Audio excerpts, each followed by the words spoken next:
Hello friends, welcome in my new update channel. आप सभी का हमारे न्यू अपडेट चैनल में बहुत बहुत स्वागत है। भारतीय संविधान भाग 2 की सीरीज़ में आप अपने ऑल कॉम्पिटिटिव एग्ज़ाम की तैयारी के लिए देख पाएंगे ऐसे बहुत से इंपॉर्टेंट क्वेश्चनों को। तो आप सभी से अनुरोध है कि आप इस वीडियो को पूरा देखें और साथ ही साथ अपनी नोटबुक भी बनाते चलें, जिससे कि आप भविष्य में आने वाले सभी एग्ज़ाम की तैयारी अपनी नोटबुक से कर पाएँ। और अगर आपने हमारे न्यू अपडेट चैनल को सब्सक्राइब नहीं किया है तो प्लीज़ सब्सक्राइब कर ले, क्योंकि भविष्य में आने वाली सारी जितनी भी नौकरी, सरकारी नौकरी योजनाएं तथा उनकी तैयारी के विषय में जो भी वीडियोस बनाई जाएंगी वो आपको सरलता से मिल पाए और आपके पास नोटिफिकेशन आ पाए। तो अगर आपको वीडियो अच्छी लगती है तो लाइक, कमेंट, शेयर ज़रूर करें और हमारे चैनल को सब्सक्राइब करना ना भूलें। तो चलिए शुरू करते हैं आज की सीरीज़ को। तो चलिए फ्रेंड्स, आज के सीरीज़ को शुरू करते हैं और पहला क्वेश्चन लेते हैं। संविधान सभा द्वारा अंतिम रूप से पारित संविधान में कुल कितने अनुच्छेद तथा अनुसूचियां हैं? तो 395 अनुच्छेद हैं तथा 8 अनुसूचियां थी। वर्तमान समय में भारतीय संविधान में गणना की दृष्टि से कुल कितने अनुच्छेद और अनुसूचियां हैं? तो 395 अनुच्छेद और 12 अनुसूचियां हैं वर्तमान में। संविधान के अनुच्छेद 1 में भारत को क्या कहा गया है? राज्य का संघ, राज्य और का संघ कहा गया है। भारतीय संविधान का कौन सा अनुच्छेद राष्ट्रपति के पद के लिए पुनः निर्वाचन की योग्यताएं निर्धारित करता है? तो अनुच्छेद 57 इसको निर्धारित करता है। भारतीय संविधान के किस अनुच्छेद में प्रेस की स्वतंत्रता दी गई है? तो अनुच्छेद 19I में प्रेस की स्वतंत्रता दी गई है। मौलिक अधिकारों के अंतर्गत कौन सा अनुच्छेद बच्चों के शोषण से संबंधित है? तो अनुच्छेद 24 ये संबंधित है। भारत के प्रत्येक नागरिकों का कर्तव्य होगा कि प्राकृतिक पर्यावरण का संरक्षण एवं सुधार, यह कथन भारतीय संविधान के किस अनुच्छेद से संबंधित है? अनुच्छेद 48A से। आप सभी को पता है कि कुछ मौलिक कर्तव्य भी हमारे संविधान में निहित हैं जो भारत के निवासी को उसका अनुसरण करना होगा। तो उसी के तहत अनुच्छेद 48 में पर्यावरण संरक्षण के लिए लिखा गया है। भारतीय संविधान के किस अनुच्छेद में मौलिक कर्तव्यों की चर्चा की गई है? तो अनुच्छेद 51A में की गई है। भारतीय संविधान के अंतर्गत कल्याणकारी राज्यों की अवधारणा किस अनुच्छेद में वर्णित है? अनुच्छेद 39 में वर्णित है। भारत के संविधान के किस अनुच्छेद के अंतर्गत भारत के राष्ट्रपति पर महाअभियोग चलाया जा सकता है? तो अनुच्छेद 61 के तहत भारत के प्रधानमंत्री पर महाअभियोग चलाया जा सकता है और ये संयुक्त राज्य अमेरिका से लिया गया है। संविधान के किस अनुच्छेद में उपराष्ट्रपति का प्रावधान किया गया है? अनुच्छेद 63 में किया गया है। कौन सा अनुच्छेद संसद के 2 अधिवेशनों के बीच 6 माह के अंतराल की अनिवार्यता का उल्लेख करता है? तो अनुच्छेद 85 इसका उल्लेख करता है। संविधान के किस अनुच्छेद के अंतर्गत राष्ट्रपति अध्यादेश जारी करता है? तो अनुच्छेद 123 के तहत ये अध्यादेश जारी करता है। संविधान के किस अनुच्छेद में सर्वोच्च न्यायालय के न्यायाधीश पर महाअभियोग चलाया जाने का प्रावधान है? तो अनुच्छेद 124 में इसका प्रावधान है। अभी हमने उससे पहले राष्ट्रपति का महाअभियोग का करा था। आप इस दोनों को नोट डाउन कर लीजिए, इसके आने के चांस बने रहते हैं। तो भारतीय संविधान का कौन सा अनुच्छेद संसद को अंतर्राष्ट्रीय समझौतों के लागू करने के लिए विधि निर्माण करने की शक्ति प्रदान करता है? तो अनुच्छेद 253 शक्ति प्रदान करता है। भारतीय संविधान के किस अनुच्छेद के अंतर्गत वित्त आयोग का गठन का प्रावधान है? तो अनुच्छेद 280 के तहत इसका प्रावधान है।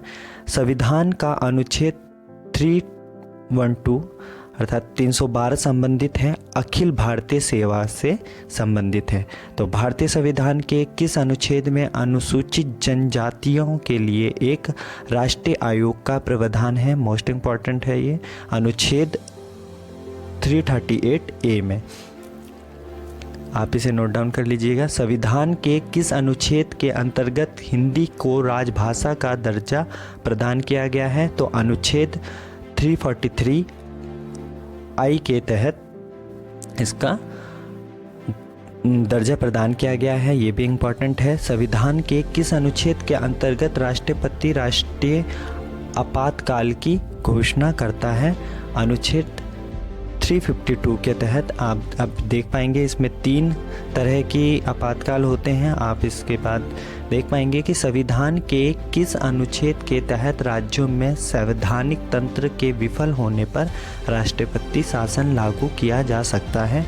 तो अनुच्छेद 356 के तहत ये लागू किया जाता है। संविधान के किस अनुच्छेद के आधार पर वित्तीय आपात की उद्घोषणा राष्ट्रपति करता है? अनुच्छेद 360 के तहत करता है। आप इन तीनों अनुच्छेद को अच्छे से याद कर लीजिए। ये राष्ट्रपति आपातकालीन स्थितियों, विभिन्न स्थितियों में करता है, तो आप इसे नोट डाउन जरूर कर लें। संविधान में मंत्रिमंडल शब्द का एक बार प्रयोग हुआ है अनुच्छेद 352 में। ये भी एक इम्पॉर्टेंट क्वेश्चन है, ध्यान रखेंगे आप लोग। संविधान के किस अनुच्छेद के अंतर्गत प्रत्येक राज्य मातृभाषा का प्रसार एवं अनुदेश प्राथमिक शिक्षा में लागू करता है? अनुच्छेद 350A के तहत। संविधान के किस अनुच्छेद में संविधान के संशोधन की प्रक्रिया का उल्लेख है? अनुच्छेद 368 के तहत है। संविधान के किस अनुच्छेद में यह व्यवस्था की गई है कि प्रत्येक राज्य शिक्षा के प्राथमिक स्तर पर मातृभाषा में शिक्षा की पर्याप्त सुविधाओं की व्यवस्था करने का प्रयास करेगा? अनुच्छेद 350 के तहत। भारतीय संविधान के किस अनुच्छेद में विभिन्न राज्यों से संबंधित विशिष्ट प्रावधान का उल्लेख किया गया है? तो ये अनुच्छेद 371 के तहत किया गया है। आप भारतीय संविधान के जम्मू कश्मीर को कौन सी धारा के अंतर्गत विशेष दर्जा प्राप्त था? क्योंकि अब वर्तमान में यह हट गया है। अनुच्छेद 370 के तहत आपको ये याद रखना है। भारतीय संविधान में समानता का अधिकार 5 अनुच्छेदों द्वारा प्रदान किया गया है। ये है अनुच्छेद 14 से लेकर 18 तक, इसमें यहाँ वर्णित है समानता का अधिकार का। भारतीय संविधान के किस अनुच्छेद के अंतर्गत भारत सरकार का दायित्व है कि वह बाह्य आक्रमण एवं आंतरिक अशांति में राज्यों की रक्षा करे? अनुच्छेद 352 के तहत। भारतीय संविधान के किस अनुच्छेद में भारतीय नागरिकों के मूल कर्तव्य शामिल हैं? वो अनुच्छेद 51 क्या में है? भारतीय संविधान की अस्पृश्यता उन्मूलन से संबंधित अनुच्छेद है 17, जो कि हमने 500 से अधिक रजवाड़ों के भारत में विलय के लिए कौन उत्तरदायित्व है? किसने किया था ये सब कुछ? सरदार वल्लभ भाई पटेल। इन्होंने ही हमारे भारत की अखंडता को बनाया था। स्वतंत्रता के बाद इन्होंने ही पूरे देश भर में भ्रमण करके सभी रियासतों को शामिल करके एक भारत का निर्माण किया था। भाषाई आधार पर राज्यों का पुनर्गठन किस वर्ष किया गया? 1956 में। भाषाई आधार पर गठित भारत का प्रथम राज्य आंध्र प्रदेश है। राज्य पुनर्गठन आयोग का गठन किस वर्ष किया गया? ये 1953 ईस्वी में किया गया। पुडुचेरी को किस वर्ष भारतीय संघ में सम्मिलित किया गया? 1962 में किया गया। राज्य पुनर्गठन अधिनियम 1956 के पश्चात राज्य एवं संघ शासित क्षेत्रों की संख्या क्रमशः 14 और 5 थी। 14 राज्य थे तथा 5 संघ शासित प्रदेश थे। वर्तमान में भारतीय संघ, माफ कीजिएगा, किस वर्ष सिक्किम को राज्य का दर्जा दिया गया? 1975 में।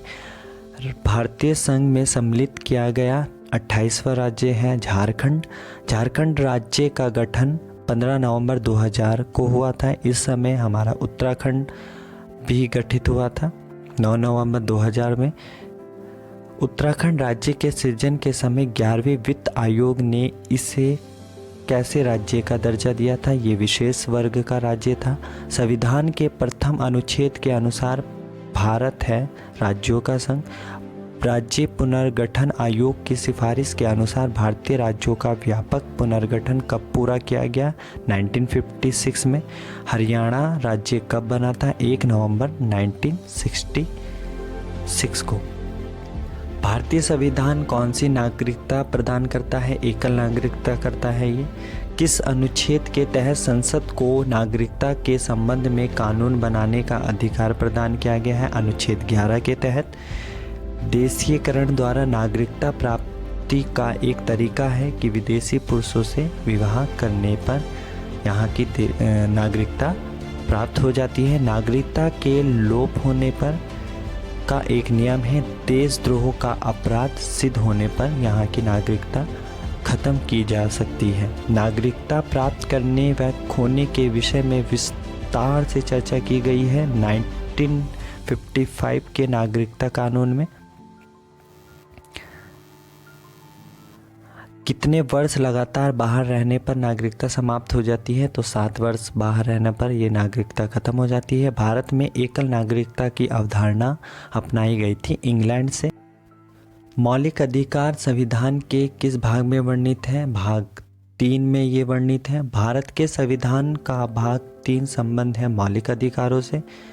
मौलिक अधिकारों को सर्वप्रथम किस देश में संवैधानिक मान्यता प्राप्त की गई थी? वो संयुक्त राज्य अमेरिका था। उसी से प्रेरित होकर हमारे भारत देश में भी मूल अधिकार वहीं से प्रेरित होकर लिया गया है। भारतीय नागरिकों के मौलिक अधिकारों का वर्णन संविधान के किस अनुच्छेद में है? संविधान के अनुच्छेद 12 से 35 तक के में हमारे मौलिक अधिकारों का वर्णन है।